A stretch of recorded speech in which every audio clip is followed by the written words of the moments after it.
বিয়ে খেতে এসেছিস নাকি শরীর দেখাতে? শরীর দেখানোর ইচ্ছে হলে রাস্তায় যেয়ে দেখা, কোনো ভদ্র বাড়িতে এসব চলবে না। বলেই আমার চুল থেকে হেয়ার ব্যান্ড খুলে নিল।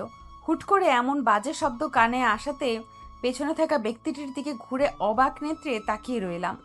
মুখ থেকে কোনো শব্দ বের হচ্ছে না, চোখ থেকে টুপটুপ করে অশ্রু ঝরতে লাগলো। চোখের পানি ফেললেই অসভ্যতা করার সার্টিফিকেট পেয়ে যাবি। ভাইয়া, তুমি এসব কি বলছো? এসব ন্যাকা কান্না বন্ধ কর। শরীর দেখিয়ে ছেলেদের আকৃষ্ট করার ধান্দা। কি বলছো? আমি এমন মেয়ে তোমার মনে হয়? তোর পিঠের মাঝ বরাবর জোড়া তিল আছে, বল আমি ভুল কিছু বলছি? সাথে সাথে বুকটা ধক করে উঠল। আর কোনো কথা না বলে দৌড়ে রুম থেকে চলে আসলাম। ঘৃণা হচ্ছে নিজের কাজের উপর, তার চেয়ে বেশি কষ্ট হচ্ছে ভাইয়া আমাকে এত বাজে মেয়ে ভাবে। লজ্জায় ঘৃণায় দু হাতে মুখ গুজে কাঁদতে কাঁদতে সোফায় বসে পড়লাম। মেঘ তিক্ত কথাগুলো বলে পূর্ণার দিকে তাকিয়ে আছে এক দৃষ্টিতে। এমন সময় কেউ মেঘের কাঁধে হাত রাখলো। পেছনে ফিরে দেখে রনিত। কি রে, তুই মেয়েটার সাথে এত বাজে বিহেভ কেন করলি? ভালোভাবে তো বলতে পারতি। কি করব বল, ও এমন এমন কাজ করে, আমি নিজের রাগ কন্ট্রোল করতে পারি না। তাই বলে এমন ব্যবহার? ও তোর বউ নাকি প্রেমিকা? ছাড়, বাদ দে তো, চল এনজয় করি। বন্ধুর বিয়ে বলে কথা, ফুল মাস্তি হবে। আমার মনে হয় তুই ওকে পছন্দ করিস। যদি তাই হয়ে থাকে, তাহলে এমন বিহেভিয়ার করলে ও তোর থেকে আরো দূরে পালাবে, কাছে আর এ জন্মে আসবে না। যে কাছে আসার সে আর কত দূরে যাবে, ঘুরে ফিরে আমার বুকেই তার নীড় হবে। হলুদের অনুষ্ঠান শেষ হতে হতে প্রায় 1টা বেজে গেছে। তামিম বলে, আজ সবাই আমার রুমে ঘুমাবে, চল। রাহি এসে বলে, কিসের ঘুম? আজ কোনো ঘুমাবো না, ছাদে চল, সারা রাত পার্টি হবে। ফ্রেশ হয়ে আয় সবাই, আমি সব রেডি করছি। রাহির কথায় কেউ দুমত পোষণ করলো না। মেঘ খেয়াল করলো অপূর্বকে বেশ বিচলিত দেখাচ্ছে। কিরে, বিয়ে তামিমের, কিন্তু 12টা বেজে আছে তোর চেহারায়। স্বাধীনতা হরণ হচ্ছে তামিমের। 12টা 13টা যা বাজার ওর চেহারায় বাজবে, তোর কি হলো? পূর্ণাকে খুঁজছি কিন্তু পাচ্ছি না, জানিস তো।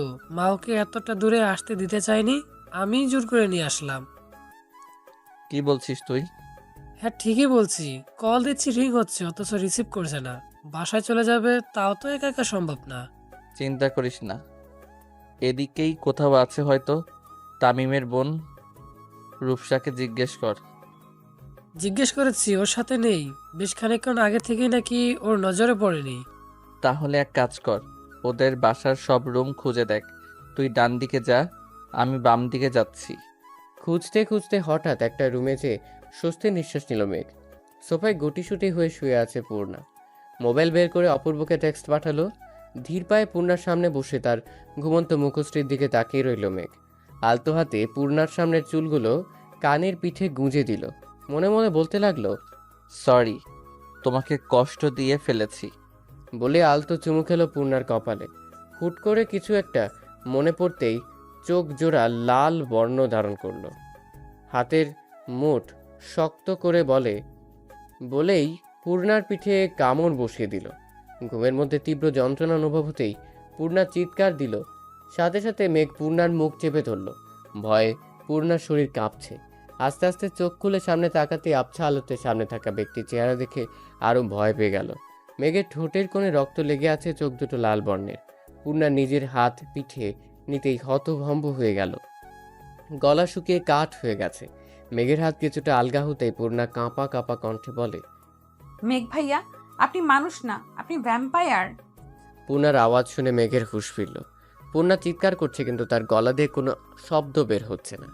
পূর্ণা ভয় পেয়েছে বুঝতে পেরে মেঘ বলে, ভয় পেও না, আমি কোনো ভ্যাম্পায়ার না। আমি মেঘ, তোমার ভাইয়ার বন্ধু মেঘ। মেঘের কথা শেষ হওয়ার আগেই পূর্ণা মেঘের কোলে ঢলে পড়ল। সকালের মিঠা রোদ চোখে পড়তেই পূর্ণা পিট পিট করে চোখ খুলল। আশপাশে তাকিয়ে দেখে এখানে কেউ নেই। তাহলে কি গত রাতে ওসব স্বপ্ন ছিল? হঠাৎ পিঠে ব্যথা অনুভব করে হাত দিয়ে দেখে কোনো অয়েন্টমেন্ট লাগানো। তার মানে মেঘ সত্যি ভ্যাম্পায়ার, আর সে গত রাতে আমার রক্ত খেতে এসেছিল। পূর্ণার আকাশ কুসুম ভাবনার মাঝেই চোখ পড়ল টেবিলের উপর দুটো ড্রেসের উপর। ড্রেসের নিচে একটা চিরকুট রাখা। চিরকুট খুলতেই চোখে পড়ল এই ব্লু ড্রেসটা এখন ফ্রেশ হয়ে পড়বে, আর অন্যটা বিয়েতে। জান পাখি, তাড়াতাড়ি ফ্রেশ হয়ে নিচে আসো। পূর্ণা বুঝতে পারছে না এখানে কিভাবে এই চিরকুট আসলো। মাঝে মাঝে এমন চিরকুট পূর্ণা পায়। এই তো সেদিন কলেজ থেকে ফেরার পথে হঠাৎ একজন বাচ্চা এসে দিল, সেখানে লেখা ছিল, লিটল কুইন, তুমি ছেলেদের থেকে দূরে থাকবে। আমি ছাড়া অন্য কোনো ছেলের সাথে তোমার হেসে হেসে কথা বলা বারণ। নিজের খেয়াল রেখো জান পাখি। পূর্ণার কেন যেন ভালো লাগে এই লুকোচুরি ব্যাপারটা। চট জলদি ফ্রেশ হয়ে নিচে চলে আসলো। মেঘ আর চোখে একবার পূর্ণার দিকে তাকিয়ে মুচকে আসলো, ব্যাপারটা দৃষ্টি এড়ালো না তামিমের। লড়কা হাসা তো ফাঁসা। কিসের ফাঁসি? অপূর্বর কথা শুনে তামিম বলে, আরে ওই দেখ, ওর প্লেটে রনিত নাগা মরিচ দিয়ে দিয়েছে, সেটা দেখেও হাসলো, তাই বললাম আর কি। অপূর্ব নিজের পাশের চেয়ারে বোনকে বসতে বলল, তারপর বলল, তো তোর মাথা ব্যথা আমাকে জানাবি না? আমি তোকে পুরো বাড়ি হন্য হয়ে খুঁজেছি। পূর্ণা অবাক দৃষ্টিতে তার ভাইয়ের দিকে তাকিয়ে যেই কিছু বলতে যাবে তখন মেঘ বলে, আরে ছাড় তো, তোর বোন তো ঠিক আছে। এবার দ্রুত নাস্তা শেষ কর, বউ আনতে যেতে হবে তো নাকি? নাস্তা শেষ করে সবাই রেডি হচ্ছে। মেয়ের বাড়ি মুন্সিগঞ্জ। নারায়ণ থেকে মুন্সিগঞ্জের দূরত্ব 2 ঘন্টার মতো। পূর্ণা আয়নার সামনে দাঁড়িয়ে নিজেকে খুঁটিয়ে খুঁটিয়ে দেখছে। ড্রেসটা অনেক সুন্দর, গোলাপের উপর সাদা আর সোনালি সুতোর কাজ, উপরে কোটিও আছে। পূর্ণা মনে মনে বলে, লোকটার পছন্দ আছে। আচ্ছা চিরকুট কুমার, আপনি সামনে কেন আসছেন না? দিন দিন আপনাকে দেখার তৃষ্ণা বাড়ছে কেবল। পূর্ণা সিঁড়ি দিয়ে নামতেই চোখ পড়ল হলরুমে সবাই রেডি হয়ে দাঁড়িয়ে আছে। হঠাৎ খেয়াল করলো মেঘের পাঞ্জাবির দিকে, সাদা পাঞ্জাবিতে গোলাপি সুতোর কাজ। মনে মনে বলল, এই ভ্যাম্পায়ারের সাথে কেন সব সময় আমার ড্রেস মিলে যায়? তোর ভাল লাগে না? মেঘ পূর্ণাকে দেখে তৃপ্তির হাসি হাসলো। মনে মনে বলে, তোমাকে তো একদম মেঘপরি লাগছে। পূর্ণা নিচে এসে অপূর্বর সামনে এসে দাঁড়ালো। রূপসা বলে, আমিও পূর্ণার সাথে এক গাড়িতে যাব। আমরা এক গাড়িতে যাব, মেয়েরা আলাদা গাড়িতে যাবে। আমি আম্মুকে বলে দিচ্ছি পূর্ণার খেয়াল রাখতে। মেঘ কিছু বলতে যেও থেমে গেল। মেঘের ইচ্ছে করছে পূর্ণাকে নিজের দৃষ্টি আড়ালে না পাঠাতে। বিয়েবাড়িতে পৌঁছে সবাই আটকে গেল গেইটে। ঝিঙ্গে গাছে চিচিঙ্গা, আম গাছে বেগুন, বে হিসাবে টাকা দিয়ে বউ নিয়ে ভাগুন। ছন্দ শেষ হতেই মেয়ে পক্ষের সবাই বলে উঠল, টাকা দিন, বউ নিন। আম গাছে পেয়ারা, বড়াই গাছে নুন, নিজের বউ নিজে নিব, টাকার কি গুণ। অনেকক্ষণ বাঘ বিতণ্ডার পর গেট ছাড়লো 50,000 টাকার বিনিময়। এতক্ষণ ধরে সবাই সবার মতো ব্যস্ত। মেঘ ব্যস্ত পূর্ণার উপর নজরদারি করতে। ভেতরে ঢুকেই সবাই নিজেদের মতো ব্যস্ত হয়ে পড়ল। রূপসা আর পূর্ণা সেলফি নিতে ব্যস্ত। হঠাৎ রূপসা বলে, কাহিনী কি পূর্ণা? তোদের মধ্যে কি চলছে? কাহিনী মানে? আর কার সাথে কি চলবে? কি যে বলো না আপু। আমি কিন্তু সবই বুঝি। তোমার আর মেঘের মধ্যে প্রেম চলছে, তা কতদিন হলো? কি? আর কাউকে পেলে না শেষ পর্যন্ত ভ্যাম্পায়ারের প্রেমে পড়বো আমি? তা ম্যাচিং ম্যাচিং কি এমনিতে পড়েছ? কাকতালীয় ভাবে। সত্যি কিছু চলছে না তো? না মানে ভাবির বোন তুলি কিন্তু মেঘ ভাইকে পছন্দ করে। করুক, আমি করি না। ছাড়ো তো এইসব কথা। তোমার খবর কি সেটা বলো। আমার আর কি খবর? তোমার ভাই কবল বললেই তার গলায় ঝুলে পড়বো। এটা কবে হলো? এখনো হয়নি। তোমার ভাইয়ের তো নজর নেই আমার দিকে। ওদের কথার মাঝেই একজন 2 গ্লাস জুস বাড়িয়ে দিয়ে বলে, আসসালামু আলাইকুম বিএন সাহাব, কেমন আছেন বিএন সাহাব, বুকে বড় জ্বালা। তা বিআই সাহেব, ফালটোর বাজির ক্রস করেছেন বুঝি? চোখের সামনে এমন পরীর মতো বিয়ান দেখলে ভিতর থেকে ফ্ল্যাট বেরিয়ে আসে। ফালটোর বাজি বন্ধ করেন। আমি আপনার 1 ইয়ার সিনিয়র। আপনাকে তো চিনি, কিন্তু পাশের পরীটাকে? পাশে পড়িনি, পূর্ণিমার চাঁদ বসে আছে। আর চাঁদটা হলো আমার ভবিষ্যতের নন্দিনী আর তামিম ভাইয়ের বন্ধুর বোন। পূর্ণিমার চাঁদ কিন্তু দারুণ চলছে, একদম চোখ ফেরানো দেয়। তা তুমি কি কথা জানো না চাঁদ? রূপসার কল আসায় রূপসা উঠে সাইডে গেল। শুভ দুম করে পূর্ণার পাশে বসে পড়ল। পূর্ণা সরে বসলো কানেকটা। শুভ বলল, নাম কি তোমার? পূর্ণিমা। তুমি কি অপূর্ব ভাইয়ের বোন? জি ভাইয়া। ইস, দিলে তো দিলটা জ্বালিয়ে। কোনো হ্যান্ডসাম সুদর্শন ছেলেকে এভাবে ভাইয়া বলবে না। যদি তোমার ভাইয়া ডাক শুনে হার্ট অ্যাটাকে তার মৃত্যু হয়, দায়ভার কে নেবে? উঠে গেলে কেন? আমি কি বাঘ নাকি ভাল্লুক? খেয়ে ফেলবো না তো। জাস্ট নাম্বারটা দিয়ে যাও চাঁদ। রূপসা ততক্ষণে ফিরে এসেছে। পেছন থেকে বলে, শুভ, আপনি অন্য রাস্তায় ধরুন, এ রাস্তায় কাঁটা বেছানো। কাটা তো ভালোবাসা দিয়ে সরিয়ে নেব। এবার কিন্তু বেশি হয়ে যাচ্ছে। রাগ করবে না বিএন সাহেবা, জাস্ট কিডিং। খেতে আসুন, এতক্ষণে বিয়ে পড়ানো শেষ। দূর থেকে দাঁড়িয়ে এসব দেখছে একজন। শার্টের দুটো বাটন খুলে দিয়ে নিজের হাত মুষ্টিবদ্ধ করে রাগ নিয়ন্ত্রণ করার চেষ্টা করলো। পূর্ণা রূপসার সামনের দিকে হাঁটছে। হঠাৎ মেঘ এসে বলে, পূর্ণা, একটু এদিকে আসো তো, তোমাকে অপূর্ব ডাকছে। পূর্ণা মেঘের পিছু পিছু আস্তে আস্তে বেশ খানিকটা দূরে চলে আসলো। হঠাৎ কি মনে করে পূর্ণা থেমে গেল। চারপাশে তাকিয়ে দেখে কোনো মানুষ নেই। এক সারিতে কতগুলো গাড়ি রাখা। পূর্ণা ভীত কণ্ঠে বলে, ভাইয়া কোথায়? মেঘ পূর্ণার হাত টেনে গাড়ির সাথে চেপে ধরে। ভয়ে পূর্ণা চোখ বন্ধ করে নেয়। কাঁদো কাঁদো কণ্ঠে বলে, প্লিজ আমাকে মারবেন না। আমার গায়ে আর কতটুকুই রক্ত আছে বলুন? আমি আপনাকে মোটা তাজা মানুষের সন্ধান দেব ভ্যাম্পায়ার ভাইয়া। জাস্ট শ্যাট আপ, ননসেন্স, কথা বলা বন্ধ করো। আমি মেঘ, ইমতিয়াজ। তোর সাহস কি করে হলো ছেলেদের সাথে হেসে হেসে কথা বলার? আর বলবো না ভাইয়া, এখন এটা বললে তো হবে না, শাস্তি পেতে হবে এটার জন্য। প্লিজ ভাইয়া, আর কখনো এরকম করব না। মেঘ পূর্ণার একদম কাছে চলে আসলো। মেঘের নিঃশ্বাস পূর্ণার মুখে পড়ছে। মেঘকে যেন পূর্ণার কম্পিত ঠোঁট দ্রুত টানছে।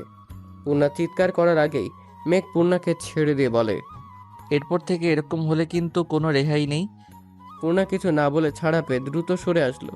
টিস্যু দিয়ে চোখ মুখ মুছে নিজেকে কিছুটা স্বাভাবিক করলো। এমন সময় মোবাইল মেসেজের নোটিফিকেশন আসলো। মোবাইল বের করে দেখে আননোন নাম্বার থেকে একটা টেক্সট। কিছু মানুষ দূরে থেকেও হৃদয়ের একদম কাছের, আর কিছু মানুষ কাছে থেকেও হৃদয় থেকে অনেক দূরে। আমার হৃদয়ের মানুষ তোমার মলিন মুখ দেখলে মনে হয় চাঁদে গ্রহণ লেগেছে। সব সময় হাসবে, তোমার হাসি পূর্ণিমার আলোর মতোই আলোকিত। মেসেজ পড়ে বেশ অবাক হলো। মোবাইল রেখে দিবে পার্সে, ঠিক তখন আর একটা টেক্সট আসলো। একটু হাসো, হাসলে তোমাকে দারুণ লাগে মায়াবতী। কোথায় চলে গিয়েছিলে নন্দিনী? তোমাকে খুঁজে খুঁজে পা ব্যথা হয়ে গেছে। চলো খেতে চলো। জামাইকে পড়াইতে হলে আগে নন্দিনীকে হাত করতে হবে। খাওয়া দাওয়া শেষ করে বিদায়ের পালা। বউ নিয়ে সবাই বাড়ি চলে আসলো। অপূর্ব বলল, আজ আমাদের বাসায় যেতে হবে, পরশু আবার দেখা হবে। তোরা এগো, আমি ড্রাইভারকে গাড়ি নিয়ে আসতে বলছি। মানা করে দে ড্রাইভারকে, তোরা আমার গাড়িতে ফিরবি, আমিও যাব বাসায়। তাহলে তো ভালোই হয়ে গেল, দেখা হচ্ছে পরশু। মেঘ ড্রাইভ করছে, তার পাশের সিটে অপূর্ব ঘুমোচ্ছে। পূর্ণার নিচের দিকে তাকিয়ে আছে। মেঘ লুকিং গ্লাসে বারবার পূর্ণার দিকে খেয়াল করছে। হঠাৎ গাড়ি থামিয়ে মৃদু কণ্ঠে বলে, এবারে হিজাব খুলে নাও, গরম কম লাগবে। পূর্ণার সাথে সাথে খুলে নিল। আর মনে মনে ভাবছে এই লোক আবার ভালো কথাও বলতে পারে। পূর্ণা নিজের চুল নিয়ে ব্যস্ত। মেঘ ড্রাইভ করছে আর বারবার পূর্ণাকে লক্ষ্য করছে। মনে মনে বলে, ইস, আমার ভাগ্য কত ভালো, এমন একটা কিউট বউ পাবো। রূপসার ভীষণ মন খারাপ, তাই সে আনমনা হয়ে বাইরে তাকিয়ে আছে। রাহি বলে, শোন, মন খারাপ না করে কাজের কাজ কর, যাতে অপূর্ব নিজেই তোকে প্রপোজ করে। না, ও কখনো আমাকে প্রপোজ করবে না। জানিস, আমার মনে হয় ওর সাথে তোদের কিছু একটা আছে। ভালোবাসা তো জোর করে হয় না, বল? শুন, মাঝে মাঝে আমরা কাছের জিনিসের মূল্য বুঝি না, তার কারণ হলো সেটা আমাদের জন্য অ্যাভেলেবেল, কিন্তু হুট করে সেই জিনিসটা দূরে সরে গেলে আমরা শূন্যতাটা বুঝতে পারি সহজে। দাঁত থাকতে দাঁতের মর্ম কেই বা বোঝে বল? আমার এখন কি করা উচিত? তুই অপূর্বকে পাত্তা দিবি না, টোটালি ইগনোর করবি। এতে যদি বিপরীত হয় তো? ও যদি তোর হয়, এই ইগনোর ও নিতেই পারবে না। আর যদি তোর না হয়, তুই ওর হয়ে আসবি। একতরফা ভালোবাসা যায়, কিন্তু জোর করে হাসিল তো করা যায় না, বল? কি ঢুকাচ্ছিস তুই ওর মাথায়? অপূর্ব রুফরাকে দেখে কাকে বিয়ে করবে? দেখে ছাড়বো তো আমরা কিসের জন্য আছি। ও বিয়ে করবে নয়তো ওর দাদা করবে। সবাই হেসে উঠল। মেঘ কিছু দূর আসতেই হঠাৎ সামনে থেকে একটা ট্রাক দ্রুত গতিতে তেড়ে আসছে। মেঘের কপালে ঘাম জমে গেছে, ভয়ে হাত কাঁপছে। হঠাৎ তামিম, রাখি, রনিত সবাই হসপিটালের করিডোরে পায়চারি করছে। কুলসুম বেগম, নিয়াজ আহমেদ দুজনেই চুপচাপ বসে আছে হসপিটালের বেঞ্চে। পরিস্থিতি এখনো বোঝা যাচ্ছে না। এর মধ্যেই একজন ডক্টর বাইরে আসলেন। নিয়াজ আহমেদ উঠে দাঁড়িয়ে বলেন, স্যার, আমার ছেলে মেয়ের কি অবস্থা? একজন পেশেন্ট ক্রিটিক্যাল, বাকি দুজন সামান্য আঘাত পেয়েছে। আশা করা যায় প্রাথমিক চিকিৎসা নিলেই সুস্থ হয়ে যাবে। কোন পেশেন্ট ক্রিটিক্যাল? আপনার রিসিপশনে যোগাযোগ করুন, আমি সঠিক বলতে পারবো না। নিয়াজ আহমেদ দ্রুত রিসেপশনের দিকে গেলেন। এর মধ্যে নাদিয়া বেগম এসে তামিমকে বলে, আমার ছেলের কি হয়েছে? ঠিক আছে তো আমার ছেলে? ওর কিছু হয়নি তো? আন্টি নিজেকে শান্ত করুন, আমাদের মেঘের কিচ্ছু হবে না, সব ঠিক হয়ে যাবে। তোমরা সবাই ঠিক আছো? তাহলে আমার ছেলেটার এই অবস্থা কি করে হলো? শুধু আপনার মেঘ না, অপূর্ব আর পূর্ণিমারও। আপনাদের মধ্যে কারো ব্লাড গ্রুপ এ নেগেটিভ? আমার আমার সাথে আসুন। রাহি নার্সের সাথে চলে যাওয়ার পর রনিত বলে, তামিম, তুই চলে আয় বাসায়, ভাবি তোর জন্য অপেক্ষায় আছে। আমার বন্ধুদেরই অবস্থায় রেখে আমি যাব ফুলসজ্জার ঘরে? আমিও এতটাও স্বার্থপর না, ওরা ঠিক হবে তারপর। কিন্তু ভাবি কি ভাববে? এটা লাভ ম্যারেজ না, অ্যারেঞ্জ ম্যারেজ। বিয়েটা তো সারা জীবনের সন্ধি, সে যদি পূর্ণরূপে আমার জীবনসঙ্গী হয়ে থাকে তাহলে আমার অবস্থা বুঝবে। রনিত আর কিছু বলল না, জানে এখন কোনো কথায় কাজ হবে না। তবে রনিত আর তামিমের কথা শুনে বেশ অবাক হলেন নাদিয়া বেগম। মনে মনে ভাবলেন, বন্ধু বুঝি পরিবারের অংশ, অথবা রক্তের সম্পর্ক না থাকার পরেও খুব কাছের কেউ? প্রায় 4 ঘন্টা পর জানা গেল অপূর্ব আর পূর্ণা তেমন কোনো বড় ধরনের আঘাত পায়নি। তবে মেঘের অবস্থা ক্রিটিক্যাল, মাথায় আঘাত লেগে রক্ত জমাট বেঁধে আছে মস্তিষ্কে। এই মুহূর্তে সেটার অপারেশন চলছে। একই বেঞ্চের দুই প্রান্তে বসে আছে কুলসুম বেগম আর নাদিয়া বেগম। কাছাকাছি, তবুও তাদের দূরত্ব 1000 কোটি মাইলে। নাদিয়া বেগমের চোখ থেকে অনবরত অশ্রু ঝরছে। কুলসুম বেগমের মন যদিও চাইছে তাকে সান্ত্বনা দিতে, কিন্তু তার স্বামীর রাগ সম্পর্কে সে অবগত। আপাতত চাইছে না কোনো রকম অশান্তি হোক। অপূর্ব আর পূর্ণা মোটামুটি সুস্থ। আমি গাড়ি বের করতে বলছি ড্রাইভারকে, আমরা এক্ষুনি বাসায় ফিরবো। তোমরা পূর্ণাকে নিয়ে যাও, আমি মেঘ সুস্থ না হওয়া পর্যন্ত নড়ছি না এখান থেকে। একদম এসব আমি সহ্য করবো না। এক্ষুনি এই মুহূর্তে আমার সাথে বাড়ি ফিরবে, এটাই ফাইনাল। আপনাদের পারিবারিক কী সমস্যা সেটা আমি জানি না, আর জানতেও চাই না। আপনাদের সেই সম্পর্কের কথা জানার আগেই মেঘ আমার বন্ধু, আর আমি ওকে এই অবস্থায় ফেলে রেখে আমার জীবন থাকতে যাব না। তাতে যদি কোনো দিন আপনার বাড়িতে জায়গা না হয় তাহলে রাস্তায় থাকবো, তবুও এই অবস্থায় মেঘকে রেখে যাব না। পূর্ণা গাড়িতে বসতেই তার কানে শুধু ভাসছে মেঘের বলা একটা কথাই, আমি তোকে ভালোবাসি পূর্ণা, আমি তোকে ভালোবাসি। যতক্ষণ মেঘের জ্ঞান ছিল ততক্ষণ মেঘ এই একটা কথাই আওড়াচ্ছিল।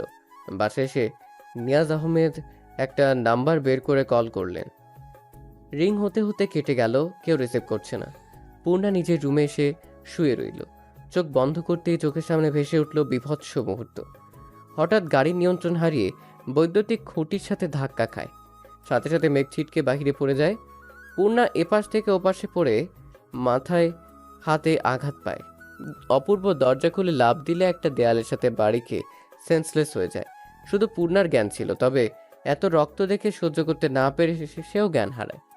পূর্ণা চোখ বন্ধ করে বলে, আমি যে আপনাকে ভালোবাসি না মেঘ ভাইয়া, আমার ভালোবাসার অনুভূতি শুধুমাত্র চিরকুট কুমারের জন্য। আচ্ছা, আপনি কি জানেন না আমি অসুস্থ? আপনার এই চিরকুটের তৃষ্ণা হচ্ছে বেশ। নিয়াজ আহমেদ সোফায় বসে আছে, মাথায় হাত দিয়ে নিচের দিকে তাকিয়ে আছে।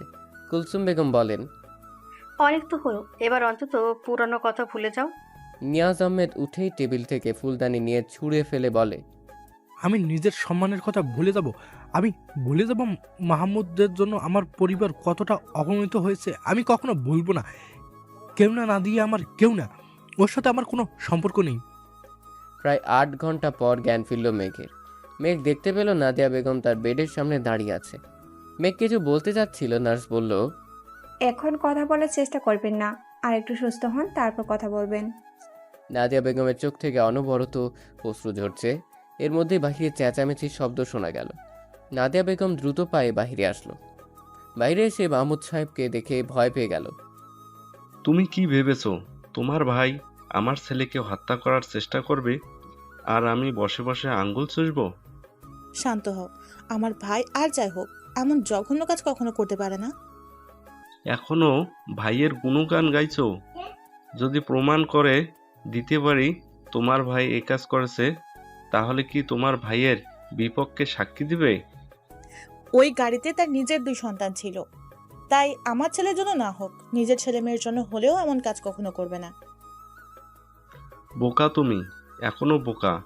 তবে মনে রেখো, এরপর আমিও কাউকে ছাড় দেব না। প্লিজ শান্ত হও, এটা হসপিটাল, এখানে আর কথা বাড়িও না।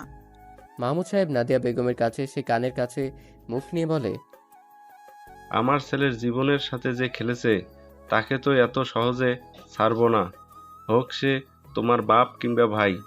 আমার হাত একটুও কাঁপবে না। নাদিয়া বেগম নিশ্চুপ, তার কি বা বলার আছে সহ্য করা ছাড়া। এতক্ষণ অপূর্বকে খেয়াল না করলে হঠাৎ খেয়াল করে রাগে নিজের হাত মুষ্টিবদ্ধ করে নিল মাহমুদ সাহেব। নাদিয়া বেগম দ্রুত এসে মাহমুদ সাহেবের হাত আঁকড়ে ধরে বলে, দয়া করে এখন কোনো অশান্তি করো না। দেখতেই পাচ্ছ ছেলেটার হাতে আর মাথায় ব্যান্ডেজ করা। বড় সাপের দাঁত বিষ ভাঙতে হবে। আমার ছেলের আঘাতের বদলা ওর ছেলেকে আঘাত করেই নেব। অপূর্ব আগেই দেখেছে মাহমুদ সাহেবকে। মাহমুদ সাহেব প্রচণ্ড রাগী মানুষ, সে সম্পর্কে ধারণা আছে অপূর্বর। অপূর্ব কিছু ভাবছিল, তখন তামিম অপূর্বর দিকে ফোন বাড়িয়ে দিয়ে বলে, তোর বউকে সামলা, আমার মাথা খেয়ে ফেলছে। ভাই একবার তোর কণ্ঠ শুনিয়ে মেয়েটাকে ঠান্ডা কর, নয়তো ওর সাথে আমাকেও পাগল বানিয়ে ছাড়বে। মানুষের ন্যূনতম কমন সেন্স থাকে, তোমার কি তাও নেই? দেখছো আমরা কত টেনশনে আছি, তবুও বিরক্ত করেই যাচ্ছ। আমি বেঁচে আছি, এবার ঘুমাও। রূপসা নিঃশব্দে গল কেটে দিল। চোখ থেকে অবাধ্য নোনা জলগুলো বেহায়ার মতো গড়িয়ে পড়ছে। আমি বুঝি না, তোরা যাকে ভালোবাসিস তার সাথে এই রুট বিহেভিয়ার কেন করিস? তোরা মানে আর কার প্রেম চলছে? মাথা ঠিক নেই, তাই তুই বলতে চেয়ে তোরা বলে ফেলেছি। কিন্তু কথা যেটাই হোক, এমন বিহেভ করার কোনো মানে নেই। কিছু অনুভূতি প্রকাশ করতে নেই। এখন কাঁদতে কাঁদতে ঘুমাবে, আর প্রশ্রয় দিলে 10 মিনিট পর পর কল দিবে। নিজেও শান্তিতে থাকবে না, আর আমাকেও না। এরপর জীবন চলছে স্রোতের মতো। প্রায় কেটে গেছে 3 মাস। এতদিনে একবারও কোনো রকম চিঠি বা টেক্সট আসেনি। পূর্ণা আনমনে হাঁটছিল ফুটপাত ধরে। খানিকটা পথ হেঁটে এসে রিক্সা নিল। রিক্সা কিছু দূর আসতেই চোখ পড়ল ফুটপাতে দাঁড়িয়ে একটা মেয়ের সাথে কথা বলছে। কি হলো জানা নেই, তবে হুট করেই পূর্ণিমার মন খারাপ হয়ে গেল। মনে মনে বলছে, ছেলে মানুষ কি এমনই?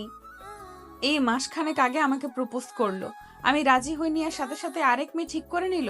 পুরুষ মানুষের ভালোবাসা কচু পাতার পানির মতো, এর কোনো ভরসা নেই। চিরকুট কুমারও কি এইভাবেই বদলে গেল? সে তো কাছে না এসেই হৃদয় নিয়ে পালালো। সে কি জানে এই কিশোরী তাহার জন্য আঁচলে বাঁধিয়াছে জ্যোৎস্নার আলো? সেই আলোর ছোঁয়া কি তার পেতে ইচ্ছে করে না? পূর্ণা বাসায় ফিরে দেখে বাসায় খুব তোড়জোড় চলছে। বেশ অবাক হয়ে পূর্ণা বলে, আম্মা আজ কি ভাইয়ার বিয়ে? কিন্তু আমরা তো এখনো মেয়ে দেখতেই গেলাম না। তোকে বিদায় না করে দিয়ে বিয়ে করবো নাকি? তোকে দেখতে আসছে।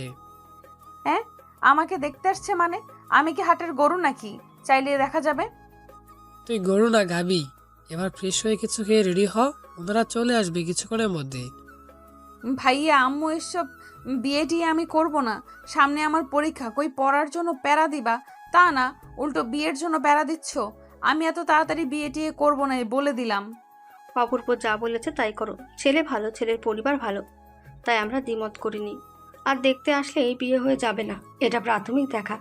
তারপর আমরা আরও খোঁজ খবর নেব। সব ঠিক থাকলে তবেই বিয়ে। নাদিয়া বেগম রান্না করছিলেন। এমন সময় মাহমুদ সাহেব এসে বললেন, তোমার ছেলের ভিসা প্রসেসিং শেষ, এবার তাকে বুঝাও আমি যা বলেছি সেটাই শেষ কথা। আমি কাউকে কিচ্ছু বোঝাতে পারবো না। তোমার আর তোমার ছেলের যা খুশি করো। আমি আর অন্তরা বরং তোমাদের ছেড়ে চলে যাই।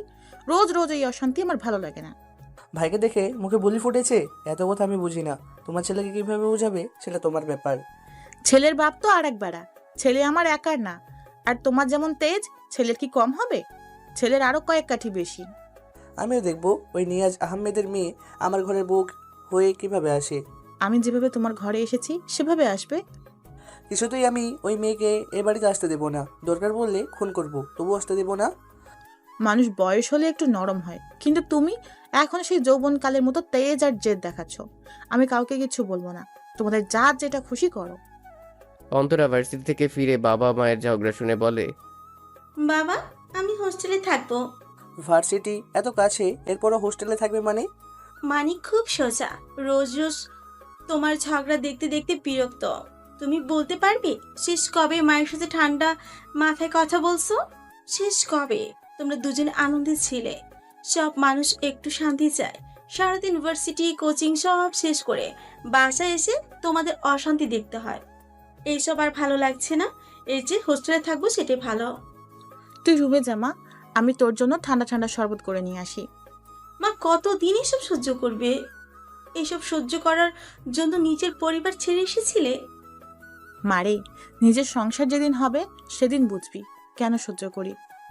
মা, এসব আমার আর ভালো লাগে না। সবার কি সুন্দর হ্যাপি ফ্যামিলি, আর আমার পরিবারে সবসময় অশান্তি। ওসবে নজর দিস না, তুই তোর মতো হ্যাপি থাক। আম্মু, আজ তোমাকে নিয়ে বিকেলে বের হব, রেডি থেকো। কই যাবি? ঘুরবো, খাবো, আনন্দ করব। আচ্ছা, তাই হবে। এবার যা, ফ্রেশ হ, আমি জুস নিয়ে আসছি। নাদিয়া বেগম অন্তরাকে জুস দিয়ে নিজের রুমে গেলেন।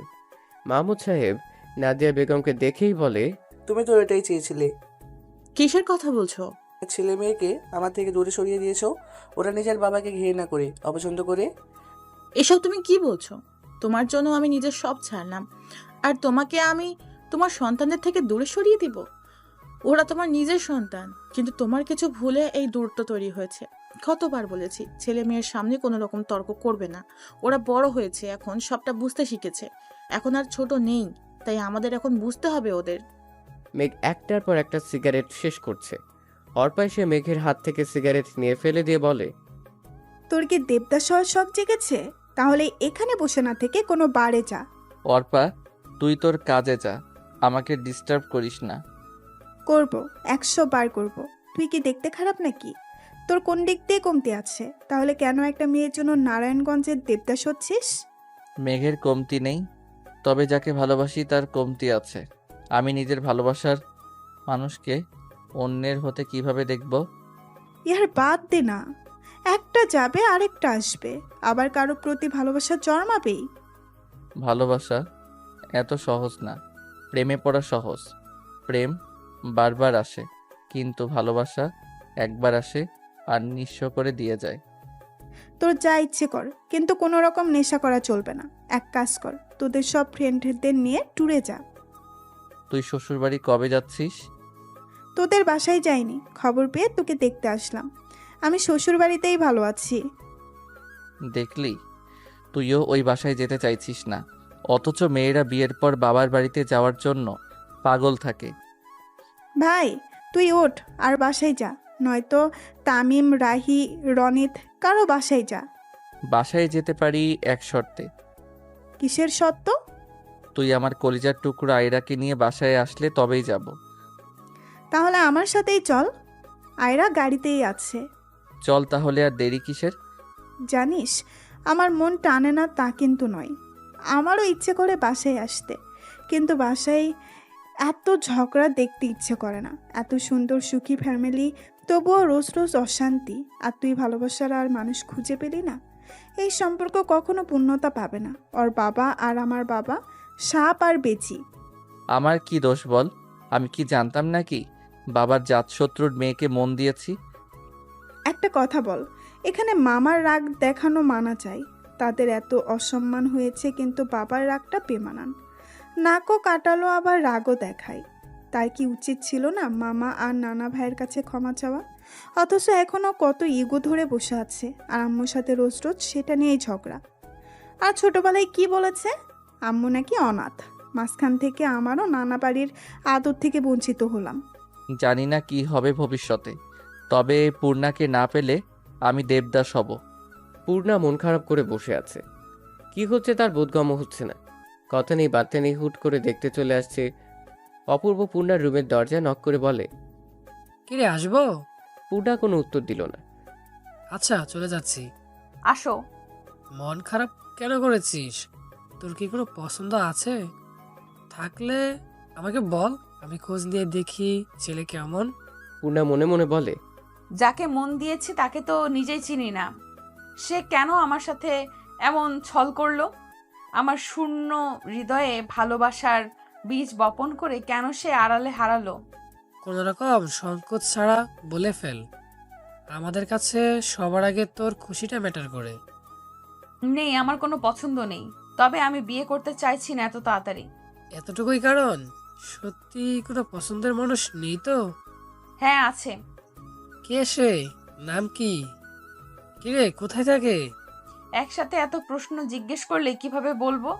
আচ্ছা ধীরে ধীরে বল। আমার না রণবীর কাপুরকে পছন্দ।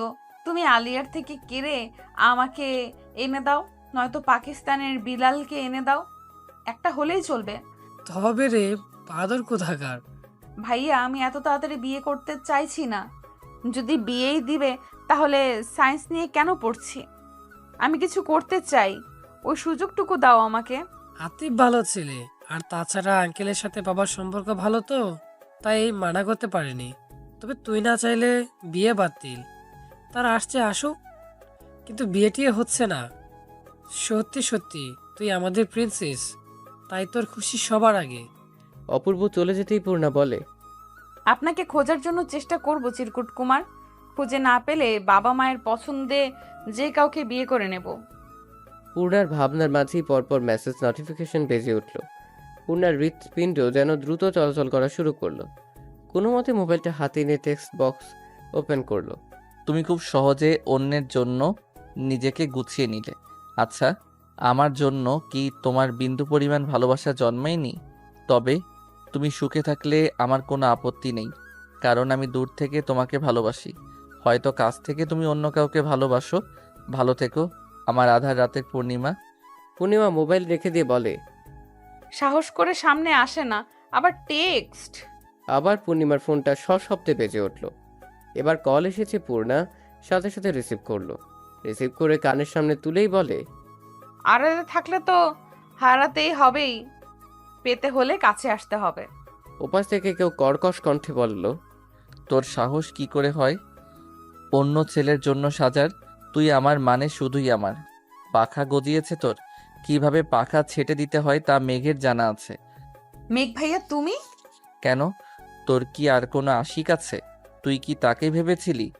শোন পূর্ণা, তুই যদি ওই ছেলের সামনে যাস তাহলে তার শাস্তি ভালো হবে না, এই বলে দিলাম।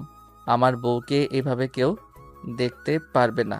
তুই কিভাবে কি করবি সেটা তোর ব্যাপার। মনে রাখিস, মেঘের রাগ কিন্তু ভয়ঙ্কর। একবার গর্জে উঠলে তোকে ছাড়খাড় করে দেবে। কথা শেষ করে খট করে ফোন কেটে দিল। পূর্ণা আয়নার সামনে দাঁড়িয়ে বলে, কি করবি তুই আমাকে? ভ্যাম্পায়ার তোকে আমি ভয় পাই নাকি? এবার কিছু করতে আসিস একদম সানডে মানডে ক্লোজ করে দেব। আমার নাম পূর্ণিমা, আমি কাউকে ভয় পাই না। কিন্তু সত্যি সত্যি যদি কামড় দেয় তখন, বা আমার ঘাড় মোটকে নেয় তো? এখন আমি কি করব? থুর, এখন আর আমাকে কোথায় পাবে? বেহুদাই আকাশ কুসুম ভাবছি। আতিফ সোফায় বসে আছে, পাশে তার বাবা মা বোন। নিয়াজ সাহেব বললেন, আমার মেয়ে কিন্তু বাচ্চা, ওকে বউ করে নিলে আপনারও খেয়াল রাখতে হবে। কিচেনের কোনো কাজ পারে না। সমস্যা নেই, আমাদের বাসার কাজের মানুষ আছে, আমি আছি, ওর কিচ্ছু করতে হবে না। আর মেয়ে মানুষ বিয়ের পর সংসারই শিখে যায়। সবাই তো আর সব শিখে শ্বশুর বাড়িতে আসে না। তা পূর্ণিমা কোথায়? ওকে দেখছি না তো, ডাকুন। এটা তুই কি ড্রেস পরেছিস? বাচ্চা দেখা যাচ্ছে। শাড়ি পর। শাড়ি কি মুড়ির মোয়া? ধর খা, আর খাওয়া হয়ে গেল। শাড়ি পরতে বহুত টাইম লাগে। আর শোনো, এটা হলো গাউন, এটাতে বাচ্চা লাগবে কেন? বিউটি কুইন লাগছে। উফ, আমি এত সুন্দর কেন? ওই পেতনি তাড়াতাড়ি চল, মাথায় কাপড় দে। শোনো ছেলে, আমার পছন্দ না হোক, শুনেছি তাদের একটা মেয়ে আছে, তাকে তুমি পছন্দ করে নিও। একটা না হলে আরেকটা। শোন, একদম কথা বলবি না, নিচের দিকে তাকিয়ে থাকবি। তোর কথা বলার দরকার নেই, যা বলার আমরা বলবো। সত্যি কোনো কথা বলবে না? তোর যে টেপ রেকর্ডার একবার চালু হলে আর বন্ধ হবে না, তাই চুপ থাকাই ভালো তোর জন্য। পূর্ণা সে সিঙ্গেল সোফায় বসলো, চেহারা অর্ধেক ওড়না দিয়ে ঢাকা। নাম কি তোমার? পূর্ণা কোনো উত্তর দিল না। যা জিজ্ঞেস করছে পূর্ণা চুপ করেই রইল। ইয়াসমিন বেগম কাল বিলম্ব না করে দ্রুত বের হয়ে চলে গেলেন। ওনারা বের হতেই নিয়াজ সাহেব রাগান্বিত হয়ে বলেন, এসব কি ছিল পূর্ণা? আমাকে অপমানিত করার প্ল্যান করছো মা, মেয়ে মিলেই? বাবা, আমি পূর্ণাকে বলেছিলাম চুপ থাকতে, ও তো একটু বেশি বকবক করে এর জন্য, কিন্তু ও যে কথাই বলবে না সেটা বুঝতে পারিনি। বাহ, তোমাদের যার যা ইচ্ছে করো। আমি কে? আমি তো খারাপ একটা লোক। মেয়েকে জোর করে বিয়ে দিতে চাচ্ছি, ছেলেকে শত্রুর ছেলের সাথে বন্ধুত্ব করতে মানা করছি। আমি না হতে পারলাম ভালো ছেলে, আর না ভালো হাজবেন্ড, আর না পারলাম আদর্শ পিতা হতে। খুব অসাধারণ ব্যর্থ একজন মানুষ আমি। তোমরা সেটা পদে পদে মনে করিয়ে দাও। তোমরা সবাই কি চাও আমাকে বলো। আমি তোমাদের নামে সব সম্পত্তি লিখে দিয়ে তোমাদেরকে মুক্তি দিয়ে চলে যাব, যেদিকে দুচোখ যায়। কথা শেষ করে নিয়াজ সাহেব বাসা থেকে বের হয়ে গেলেন। কুলসুম বেগম অপূর্বকে বললেন, পূর্ণা না হয় অবুঝ, তুই তো অবুঝ না অপূর্ব। তুই কি করে এটা করতে পারলি? বিয়ে কি হয়ে যাচ্ছিল? জাস্ট দেখতে আসছে। তোর বাবার মাথা ঠান্ডা হলে বুঝিয়ে বললে সে নিজেই মানা করে দিত। তার ভেতরে কি চলছে আমি জানি। সে ভয় পাচ্ছে পূর্ণাকে না পার মেঘ বিয়ে করে নেয়। সে আজ পর্যন্ত আমাদের সাথে কখনো বাজে বিহেভিয়ার করেনি, কখনো একটা ধমক পর্যন্ত দেয়নি। তোদের এই পৃথিবীর সব সুখ দেওয়ার চেষ্টা করেছে। কোন দিক থেকে কম করেছে? ওই মানুষটা তোর বাবা, যার হাত ধরে চলতে শিখেছিস। ওই মানুষটা আছে বলেই সমাজে মাথা উঁচু করে বেঁচে আছিস। তোদের যা যা খুশি কর, আমাদের কথা তোদের ভাবতে হবে না। এখন বড় হয়ে গেছিস, নিজের ভালো নিজেরা বুঝতে শিখেছিস। ভাইয়া, এটা একটু বেশি হয়ে গেল না? মাঝে মাঝে লিমিট ক্রস করতে হয়। আর কি একটা ক্যাচাল মেঘকে নিয়ে। মেঘের মতন ছেলের জন্য মেয়ের অভাব পড়েছে। একজন সুদর্শন সদ্য আইপিএস অফিসার পদে জয়েন করা একটা ছেলের পিছনে কত মেয়ে লাইন দিয়ে বসে আছে। ছাড়ো তো তোমার বন্ধুর গুণগান। যাও বাবাকে নিয়ে আসো, আমি বাবার পছন্দের খাবার রান্না করছি। সবার আগে বাবার রাগ ভাঙাতে হবে। আচ্ছা, বাবা কেন বলল আমি রান্না করতে পারি না? আমার তো রান্না করা পছন্দের কাজ। ইনফ্যাক্ট রান্নাটা দারুণ করি। এসব বুঝলে তুই তো আর মাথা মোটা হতি না। সর, যা, সব রেডি কর, আমি বাবাকে নিয়ে আসছি। অর্পাকে দেখে নাদিয়া বেগমের চোখে অশ্রু চলে আসলো। ছোট আয়রা ছুটে নাদিয়া বেগমের কাছে এসে বলে, অনানুমনি, দেখো আমি চলে আসছি। নাদিয়া বেগম আয়রাকে কোলে তুলে চুমু খেলেন। আয়রা বলে, তুমি খুশি হওনি নানুমনি? হ্যাঁ, ভীষণ খুশি হয়েছি। এত খুশি হয়েছি যা ভাষায় প্রকাশ করা যাবে না। কেমন আছো মা? তোরা যেমন রেখেছিস। মা, সব দোষ কি আমার ছিল? বাবা যদি রানিককে মেনে নিত তাহলে কি আমাকে এই পদক্ষেপ নিতে হতো? সব মানুষ তো স্বর্ণের চামচ মুখে দিয়ে দুনিয়ায় আসে না। অধিকাংশ মানুষ কষ্ট করে নিজের অবস্থান পরিবর্তন করে। মা, টাকা পয়সা সবসময় মানুষকে সুখী করতে পারে না। ভালোবাসা ছাড়া সংসারে কোনো প্রাণ থাকে না। আমার অদ্ভুত লাগে তোমাদের এইসব বোঝাতে। আচ্ছা, তুমি তোমার পরিবারের একমাত্র মেয়ে, তবুও কেন বাবার মতো একজন সাধারণ ঘরের ছেলের হাত ধরে নিজের সব আরাম আয়েশ ছেড়ে এসেছো? দেখো, সব বাবা নিজের সন্তানের ভালোটাই চায়, কিন্তু ছেলে মেয়ে বড় হয়ে গেলে তারা নিজেরাই নিজেদের ভালোটা বুঝে নেয়। তখন বাবা মায়ের কথার কোনো মূল্য থাকে না। মা, আমি ভুল করিনি। তোমাদেরকে বারবার বলেছিলাম একবার রানিকের সাথে দেখা করে কথা বলো, কিন্তু তোমরা আমার কথা কর্ণপাত করনি। কারণ প্রথমবার রানিককে দেখে তুমি বলেছিলে তোমার পছন্দ হয়নি, তারপর বললে বাড়ি আছে কিনা নিজেদের। মা, বাংলাদেশের সব মানুষেরই তো ঢাকাতে নিজের বাড়ি থাকে না। কিন্তু দেখো, আমার বিয়ের মাত্র 4 বছরেই আমাদের নিজেদের একটা ফ্ল্যাট আছে, সুখে থাকার মতো সব আছে। কিন্তু যেটুকু কষ্ট ততটুকু তোমরা। বাবা দিনের পর দিন ওর সাথে টক্কর দেয়। মা, ওর বয়স কতটুকুই বা জ্ঞান, তবু আমার নিজের বাবা ওর প্রতিদ্বন্দ্বী। তারপরেও তোমাদের বাসায় কি করে আসি বলো? অন্তরা রুমে থেকে বের হয়ে আয়রাকে দেখে দ্রুত কোলে নিয়ে বলে, আমি কেমন আছো? চলো তো তোমার রুমে চকলেট খাবো। চলো। আমি অন্তরা আর আয়রা রুমে চলে গেল।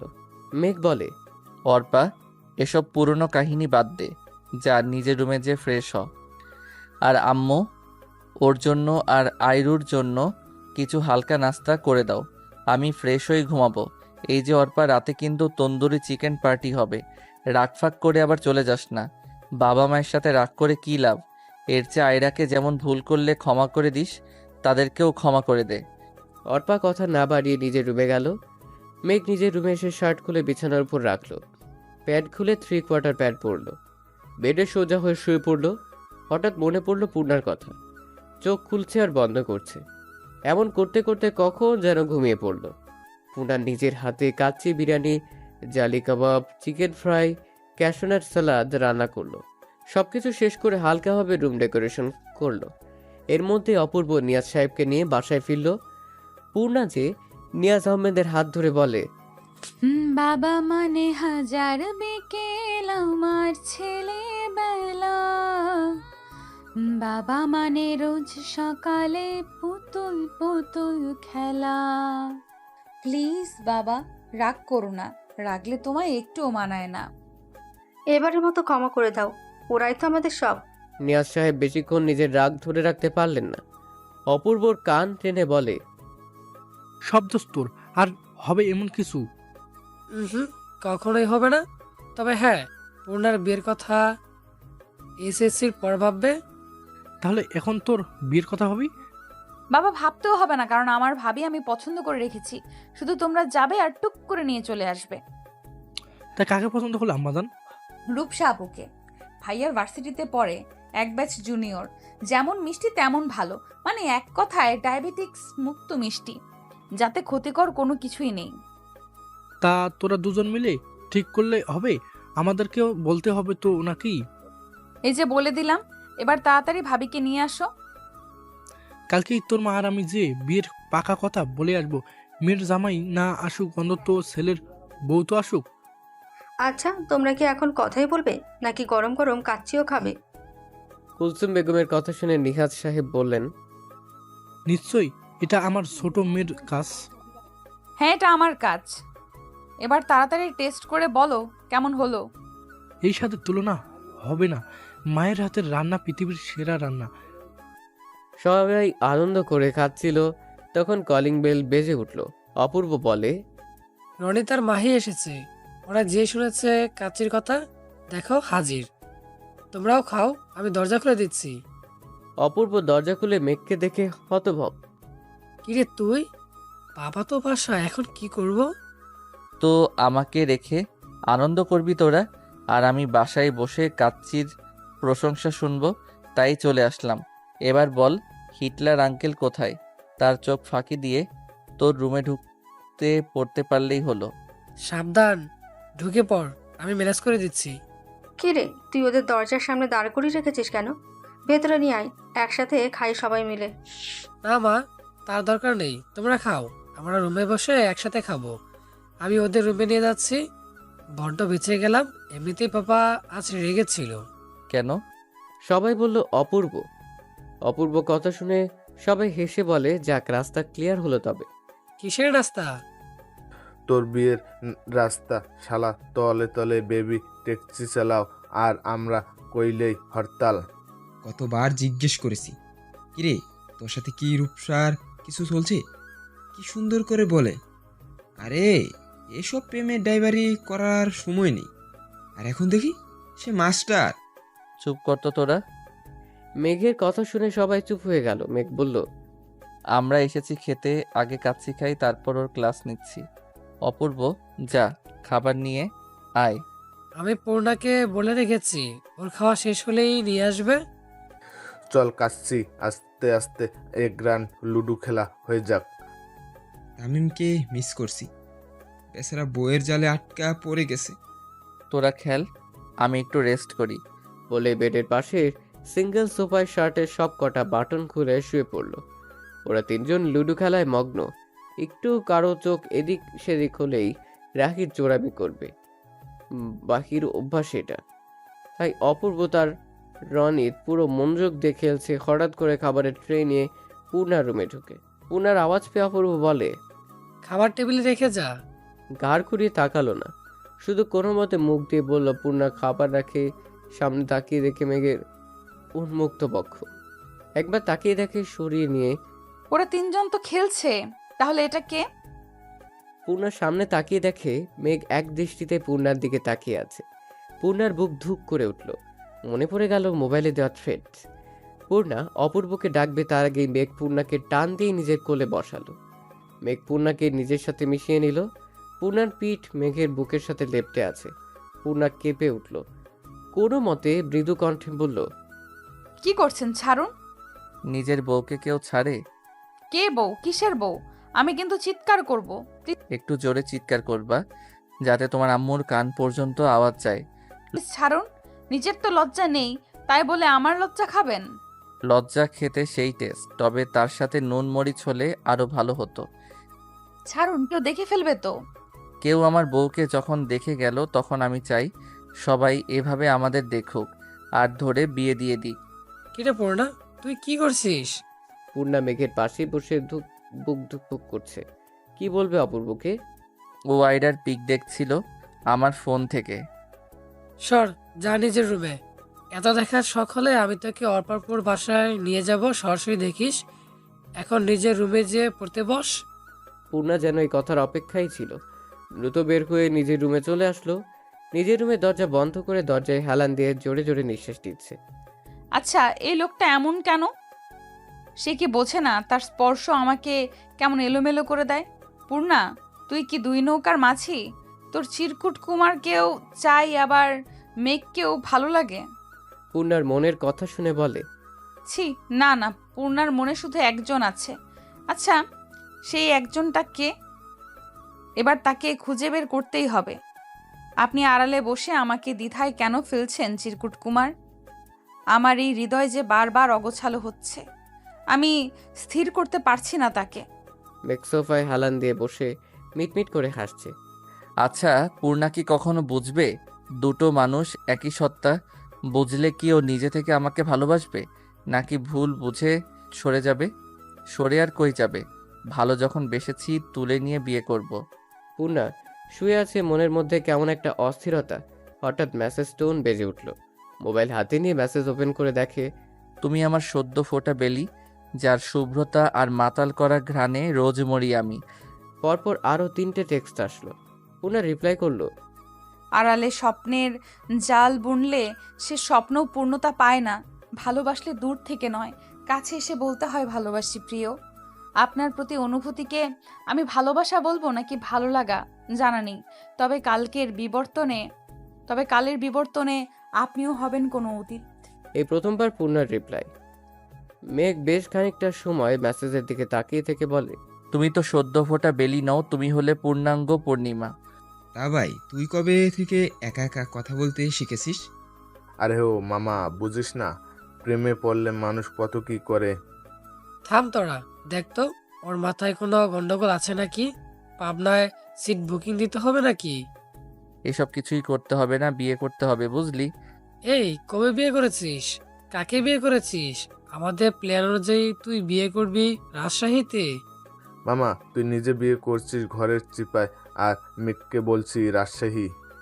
আমাদের প্ল্যান ছিল তো এক একজন এক এক জেলায় বিয়ে করব। রাখ তোদের বিয়ে, সামনে কাচ্ছি নিয়ে আর কথা শুনে পেট ভরবে না। এখন কাচ্ছি খেতে হবে। কি ঘ্রাণ বের হচ্ছে! তোরা তো বিয়ে সব মুখে মুখে করবি, বিয়েও করবি না, আর পেট পুড়ে খাওয়াও বিয়ে। তোরা তো বিয়ে সব মুখে মুখে করবি, বিয়েও করবি না, আর পেট পুড়ে খাওয়াও হবে না। এর চেয়ে সামনে কাচ্ছি আছে, খেয়ে নেই, তারপর তোদের আষাঢ়ে গল্প শুনবো। হাত ধুয়ে বড় ডিশে একসাথে খাওয়া শুরু করলো 3 জনে। অপূর্ব বলল, কাল রূপসাকে দেখতে যাবে বাবা মা। দেখতে মানে কালকেই পাকা কথা বলে আসবে। আরে তাহলে তো ভালোই, বন্ধুর বোনকে বিয়ে করার রেওয়াজ চালু হয়ে গেল। এরপর মেঘের পালা। মেঘের পালা মানে? মেঘ তার বোনকে বিয়ে করবে, কিন্তু ধর্ম তো ভিন্ন। রনিতের করা ঝাড় ও কি বলতে কি বলে ফেলে। ফাইনালি তোর আর রূপসার বিয়েটা হচ্ছে। এরপর রূপসা আর তোর কি ক্লাসটা নেবে সেটা ভাবছি। এতদিন তুই ওকে ঘুরিয়েছিস, এবার ও তোকে উঠতে না বসতে নাকে দড়ি দিয়ে ঘুরাবে। আরে ব্রো, ভালোবাসা থাকলে নাকে দড়ি কেন? কানে দড়ি দিয়ে ঘোরালেও ঘুরতে রাজি। এই মেঘ, তোর কেসটা কি বলতো? কারোর সাথে প্রেম টেম চলছে নাকি? আর প্রেম, এখন যেভাবে বয়স বাড়ছে তাতে বউ পাই নাকি সেটাই সন্দেহ। মামান, এটা না বলে বল তোর বোনকে পাবো নাকি, সেটা বাবার বিষয়। শালা সেই কখন থেকে বন বন করছিস? আরে তোরা কি শুরু করলি? বাদ দে, সামনে বিয়েতে কি করবি সেই প্ল্যান কর। মা, বাবা এখনো ফিরছে না কেন? অর্পার কথা শুনে মলিন কণ্ঠে নাদিয়া বেগম বললেন, রাগ করে সে সকালে বেরিয়েছে, এখনো ফেরার নাম নেই। রাগ করে কেন? আর কি নিয়ে রাগ? নাদিয়া বেগম সবটা বলার পর অর্পা বলে, বাবার উচিত এবার অন্তত মামার কাছে ক্ষমা চাওয়া। ভুলটা তো তোমরাই করেছো, তাহলে নিচু তো তোমাদেরই হওয়া উচিত। তোমাদের ইগোর জন্য কেন মেঘের খুশি কুরবান করবে? মা, সময় বদলায়, মানুষ বদলায়, পরিস্থিতি বদলায়। সে সময় তোমরা যেটা করেছো সেটা কি অন্যায় না? আমি কি বলবো বল? আমার কথা তো শুনে না। কতবার বলেছি ভাইয়ের কাছে চলো। আমি তো সবচেয়ে বড় হতভাগা, নিজের বাবার লাশটাও চোখের দেখা দেখতে পারিনি। জীবনে এই কষ্টের কাছে সব কষ্ট ফিকে মনে হয়। তোর বাবার পায়ে ধরেছিলাম সেদিন, কিন্তু মানুষ তার মন গলেনি। এরপর আমি বুঝেছি আমি ভুল সিদ্ধান্ত নিয়েছি, সব ছেড়ে তাকে বেছে নিয়ে। এরপর থেকে আমার নিজের সব চাওয়া বিসর্জন দিয়েছি। মুখ ফুটে কখনো মানুষটার কাছে নিজের দুঃখের কথা বলিনি। যার সাথে এক বিছানায় 30 বছর কাটালাম, সে আমার পাশে থেকেও সেই হৃদয় ভাঙা আর্তনাদ শুনতে পায়নি। এখন আমার একটাই চাওয়া, তোদের সুখ দেখা। তোদের সুখ দেখে মরেও শান্তি। কিন্তু মা, তুমি একটা ভুল করেছো, কখনো বাবার অন্যায়ের প্রতিবাদ না করে।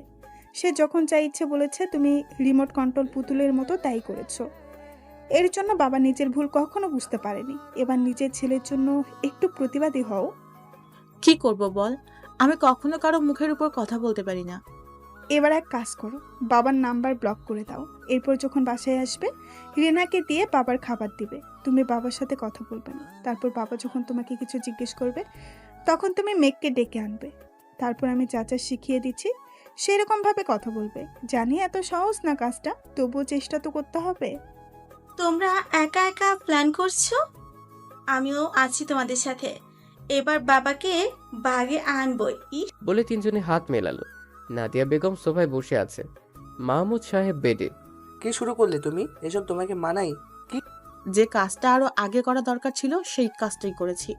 আপনার জন্য নিজের বাবার সম্মান ধুলোয় মিশিয়ে দিয়ে চলে এসেছিলাম, অথচ যে মানুষটা 17 বছর আদর, স্নেহ, যত্ন, ভালোবাসা দিয়ে বড় করলো, এক মুহূর্তে তার সব কিছু ছেড়ে আপনাকে ভালোবেসে আপনার কাছে চলে এসেছিলাম। কিন্তু আপনি কি করেছেন আমার জন্য? কি করিনি? তোমাকে সুন্দর একটা জীবন দিয়েছি, টাকা পয়সা, বাড়ি গাড়ি সব দিয়েছি, কোনো কিছুর কমতি রাখিনি। কমতি রাখেননি? না, কোনো কিছুর কমতি রাখিনি। যেই ভালোবাসার টানে সব ছেড়ে চলে এসেছিলাম, আপনি আমাকে সেই ভালোবাসা দিয়েছিলেন। প্রেম করার সময় সারা রাত জেগে কথা বলতাম আমরা, তখন আপনার ঘুমে ডিস্টার্ব হতো না। অথচ একদিন বলেছিলাম চলো আজ সারা রাত চন্দ্রবিলাস করব, আপনি বলেছিলেন আপনার কাছে বেহুদা সময় নেই। আচ্ছা এটা বলেন, শেষ কবে আমাকে বলেছেন তোমাকে এই ড্রেসে মানিয়েছে খুব? দেখো, বিয়ের বছর ঘুরতে না ঘুরতেই ওর পাশে সুখবর আসলো। তারপর আমি শুধু কিভাবে টাকা আর্ন করা যায় সেটা ভেবেছি। টাকা টাকা, এই টাকার নেশা আপনাকে নিজের পরিবার থেকে দূর করে দিয়েছে। তোমার বাবা শুধুমাত্র এই টাকার জন্য তোমার বিয়ে অন্য কোথাও দিয়ে দিয়েছিল। সেদিন যদি আমার টাকা থাকতো তাহলে তারা আমাকে রিজেক্ট করতো না। তোমার সাথে আমাকে মানাবে না, কি সুন্দর কথা মুখের উপর বলে দিল। তোমার ভাই বলেছিল আমার বোন মাসে যত টাকা কসমেটিক্স ব্যবহার করে আমাদের পুরো পরিবারের তা দিয়ে মাস চলে যায়। সেদিন আমি ঠিক করেছিলাম জীবনে এত টাকা ইনকাম করব, দেখিয়ে দেবো তোমার পরিবারকে। আপনি আমাকে ভালোবেসেছেন নাকি আমার পরিবারকে? আমি কি কখনো আপনার টাকা দেখেছি?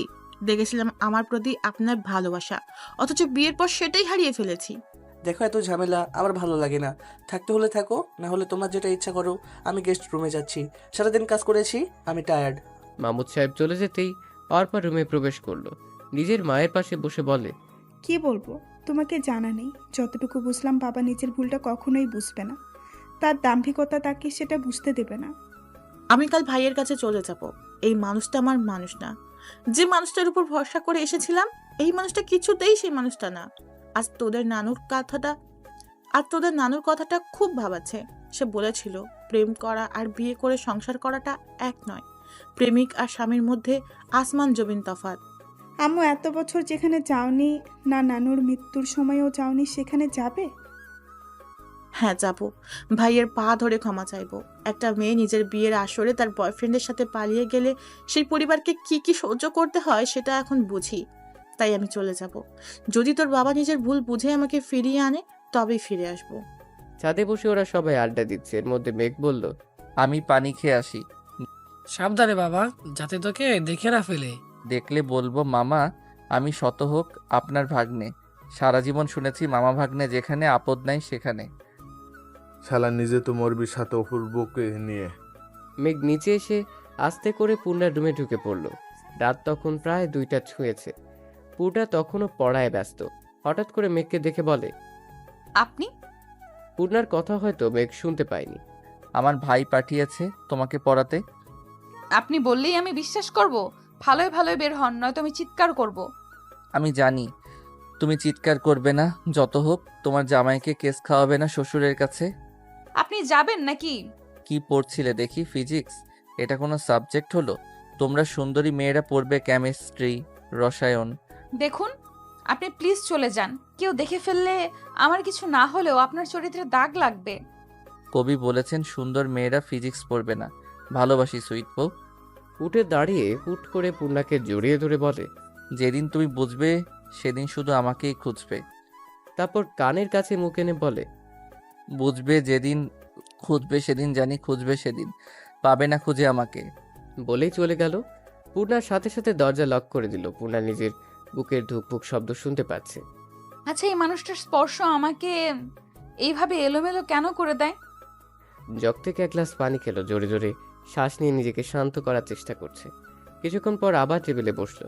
মেঘ সিঁড়িতে আসতেই হুট করে তার কিছু একটা মনে পড়লো। তারপর মনে মনে বলে, মেঘ এত বড় ভুল কিভাবে করলি?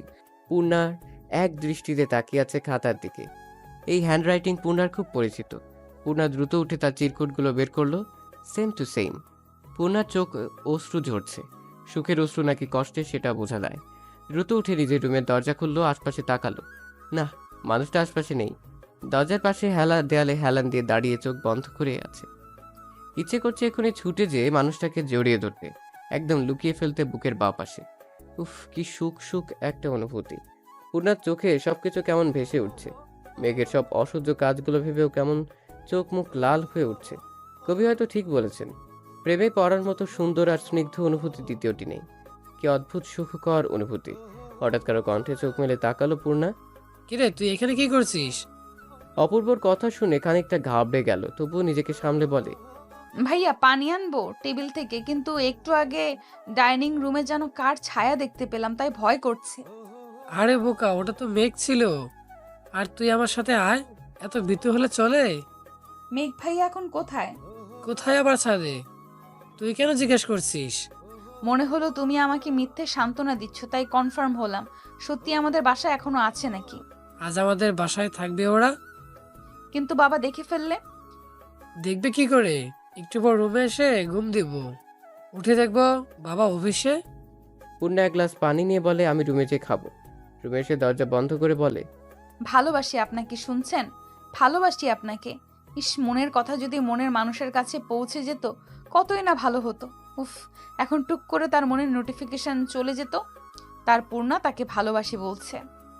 আপনার নাম মনে আসতেই লজ্জা ঘিরে ধরছে কেন আমাকে? আমি কেন আগে বুঝলাম না আমার চিরকুট কুমার আপনি? আচ্ছা, ভালোবাসেন যখন, তখন মুখ ফুটে বলছেন না কেন? একবার তো অন্তত চোখে চোখ রেখে বলুন ভালোবাসি। আমার এত সুখ আমি কই লুকাবো প্রাণ? নিয়াজ আহমেদের সামনে মাথা নিচু করে বসে আছে নাদিয়া বেগম। কুলসুম, আমার চোখের সামনে থেকে সরে যেতে বলো। এত বছর পর কেন সব নাটক করছে তা বুঝতে পারছো তো? ভাইয়া, আমি ভুল করেছি, মানছি তো। প্লিজ ক্ষমা করে দাও। জানি এই ভুলের ক্ষমা হয় না, তবুও আমাকে আর পর করে রেখো না। 30টা বছর তোমাদের ছেড়ে একা কাটিয়েছি। মেয়েদের বিয়ের পর বাপের বাড়ি থাকে, সুখ দুঃখ ভাগ করে নেওয়ার আশ্রয়স্থল, কিন্তু আমার ছিল না। একা একা নিজেকে সামলেছি। আমি মানছি আমি ভুল করেছি, তবে এবার তুমি মেরে ফেললেও আমি ফিরে যাব না। দেখুন, আপনার সাথে আমাদের কোনো সম্পর্ক আগেও ছিল না, এখনো নেই। দয়া করে আমাদের সুখের সংসারে নজর দিবেন না। ভাইয়া, এভাবে পর করে দিও না।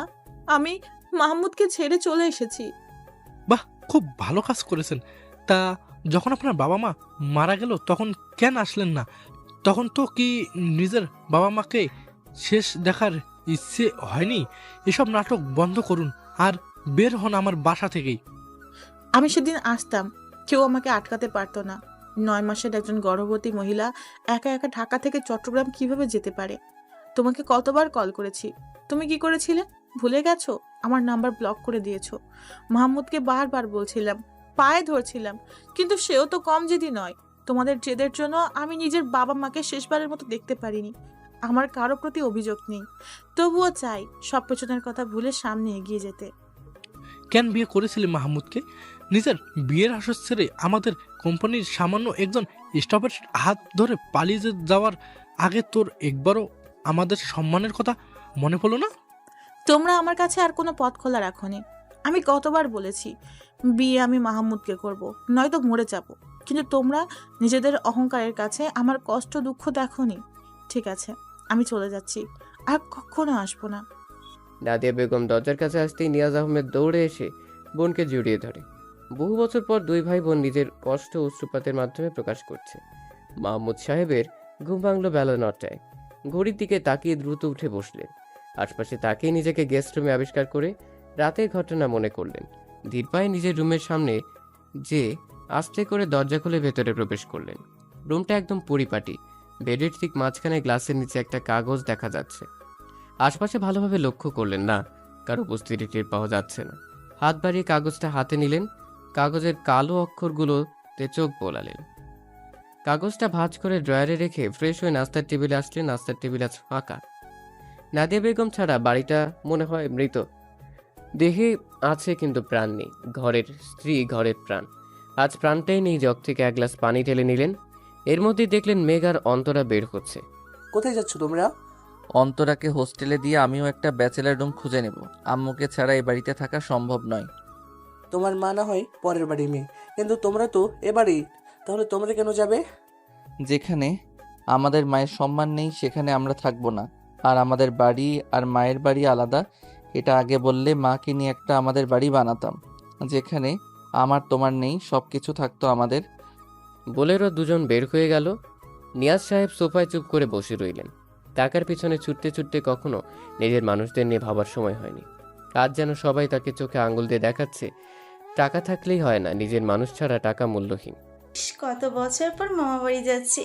তোর মামা বাড়ি, আমার তো শ্বশুর বাড়ি স্পেশাল ট্রিট পাবো। মামা তো ঝাঁটা মেরে তাড়িয়ে না দেয় আবার। চুপ, বেশি কথা। তুই যা, আমি রাতে আসবো। অন্তরাকে রিকশায় উঠিয়ে দিয়ে মেঘ দোকান থেকে একটা সিগারেট কিনে ধরিয়ে মনের সুখে টানতে টানতে প্রায় পূর্ণার কোচিংয়ের সামনে চলে এসেছে। পূর্ণা কেবল কোচিংয়ে ঢুকবে এমন সময় মেঘকে থেকে থেমে গেল। জোরে জোরে শ্বাস নিয়ে খানিকটা সাহস জুগিয়ে মেঘের হাত থেকে সিগারেট টেনে নিল। মেঘ সামনে না তাকিয়ে বলে, শালা, সাহস তো কম না, মেঘের হাত থেকে সিগারেট ধরিস? আপনি সিগারেট কেন খাচ্ছেন? আমি তো আপনাকে ভালো ভেবেছিলাম। তো ভালো ভাবতে কে বললো? দেখুন, এসব সিগারেট খাওয়া চলবে না। আমি অল্প বয়সে বিধবা হতে চাই না। মেঘ পূর্ণার হাত শক্ত করে ধরে হাঁটা শুরু করলো। কিছু দূর যে একটা সিএনজি ডেকে সেটাতে উঠে পড়লো। একটা অ্যাপার্টমেন্টের সামনে এসে সিএনজি থামলো। পূর্ণা বলে, কি করছেন? আমার পড়া আছে, সামনে আমার পরীক্ষা। ও থাকতে না খেয়ে থাকতে চাই না। এখন তুমি আমার সাথে আমার বাসায় যাবে, আমাকে নিজের হাতে রান্না করে খাওয়াবে। হোয়াট? আমি আপনার বউ হলাম কবে? মেঘ ভাইয়া এসব কি বলছেন? আমাকে কোথায় নিয়ে আসলেন? এটা তো আপনার বাসা না। কে বলেছে এটা আমার বাসা না? এটা তো আমাদের ছোট্ট সংসার। হাত ছাড়ুন প্লিজ ভাইয়া। আরেকবার ভাইয়া বললে সোজা লিপ কিস করব। চুপচাপ আমার সাথে চলো। পূর্ণা মেঘের সাথে একটা ফ্ল্যাটে ঢুকলো। মেঘ ডোর লক করতেই পূর্ণা কেঁপে উঠল।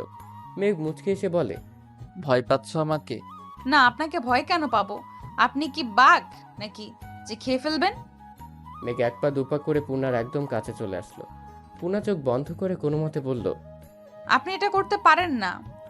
মেঘ পূর্ণার কোমর ধরে নিজের সাথে মিশিয়ে নিয়ে কানের কাছে মুখ নিয়ে বলে, পশু পাখিকে ভয় পাওয়ার কিছু নেই, তবে একজন প্রাপ্তবয়স্ক পুরুষের সাথে একাকী কোনো কিশোরী থাকলে তাকে তো ভয় পেতে হয়। পূর্ণা মেঘের পিঠ তার ধারালো নখ দিয়ে আঁকড়ে ধরল। দুজন শুধু দুজনের হার্টবিটের শব্দ শুনতে পাচ্ছে।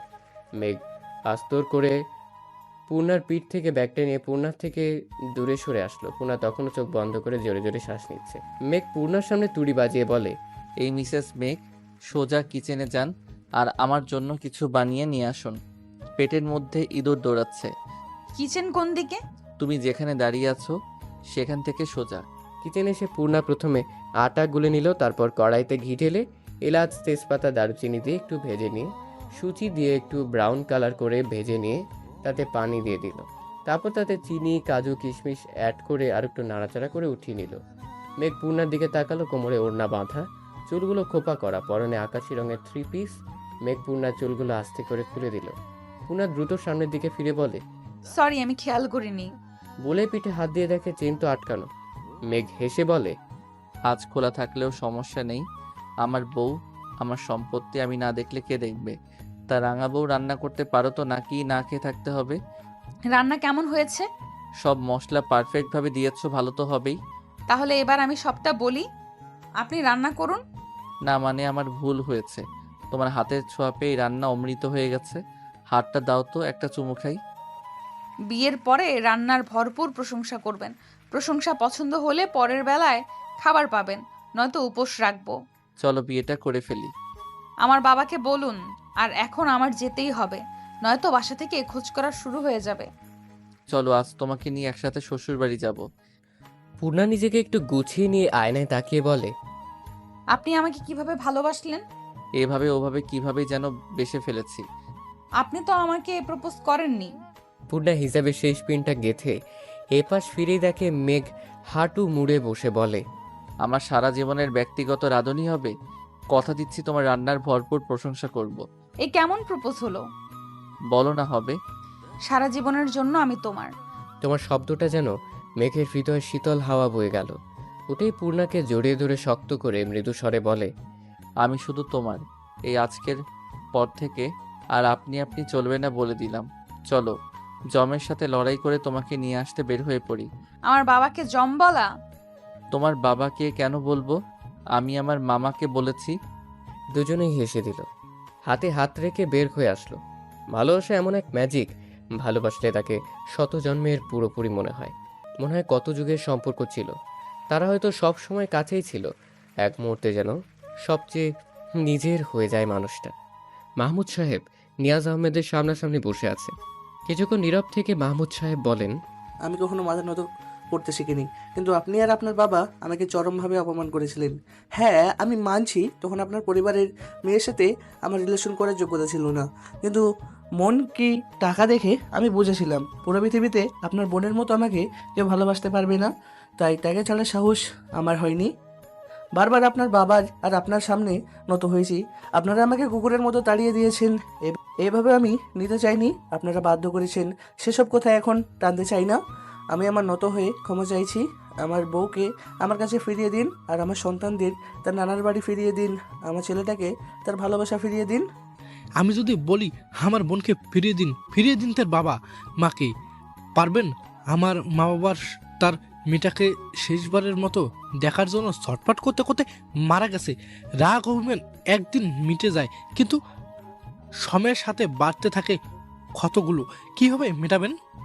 জানি না কোন ভাষায় ক্ষমা চাইবো, তবুও বলবো নিজের ঘৃণ্য অতীত ধরে রেখে বাচ্চাদের বর্তমান নষ্ট করবেন না। আমরা যা ভুল করেছি তার শাস্তি ওদের দেবেন না। নাদিয়া বেগম অবাক নেত্রে নিজের প্রিয়তমকে দেখছে। এই তো সেই মাহমুদ যার জন্য পৃথিবীর সবকিছু ত্যাগ করতে রাজি নাদিয়া বেগম। কোথায় হারিয়ে গিয়েছিল এই মানুষটা? মাহমুদ সাহেব উঠে নাদিয়া বেগমের হাত ধরে বলে, সব ভুলগুলো ভুলে যাও। এবার থেকে তুমি তোমার মাহমুদকে দেখার পাবে। আবার চলো সাজিয়ে তুলি বাকি জীবনটা।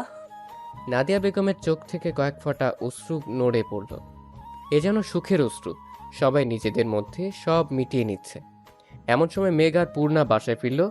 অন্তরা বলে, মিয়া বিবি চলে আসছে, পরিবারও রাজি, এবার খবর দাও কাজী। শালা, আমার নাকের ডাগায় বসে আমার বোনের সাথে প্রেম করলি আর আমি জানতে পারলাম না। হায় আফসোস। সুমন্দি, তুই তো তোর প্রেমিকারে নিয়ে পাগল। এসব দেখার টাইম কই তোর? নিয়াজ সাহেব মেঘের সামনে এসে বলে, দেখতে ঠিকঠাক, কিন্তু কাজ কাম কিছু করো নাকি বাপের হোটেলে খাও। শেষ পর্যন্ত আমার মেয়ের জামাই হয়েই দম নিলা, তা আর দেরি কিসের? 2 বিয়ে একসাথে হোক, একজন যাবে একজন আসবেই। কথা শেষ করে মেঘকে জড়িয়ে ধরলেন। পরের শুক্রবার ধুমধামে বিয়ে হয়ে গেল। সবাই সবার জীবনে আনন্দিত।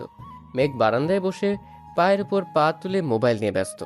পূর্ণা এসে মোবাইলটা টান দিয়ে নিয়ে বলে, তোমার সামনে এত সুন্দরী বউ থাকতে মোবাইলে কি? বউ আমারে যে কষ্ট দিছে তার শোধ তুলতে হবে না? শাস্তি হোক ভালোবাসাময়। আমার গালে ঠোঁটে হাজার হাজার চুমু দিয়ে প্রতিশোধ নাও। বউ আমার শাস্তি চাইলো, না দিয়ে পারা যায় নাকি? মেঘ পূর্ণাকে কোলে তুলে নিল। পূর্ণা মেঘের কানের কাছে মুখ নিয়ে বলে, আঁচল বাঁধিয়েছি জ্যোৎস্নার আলো, সবটুকু শুধু তোমার।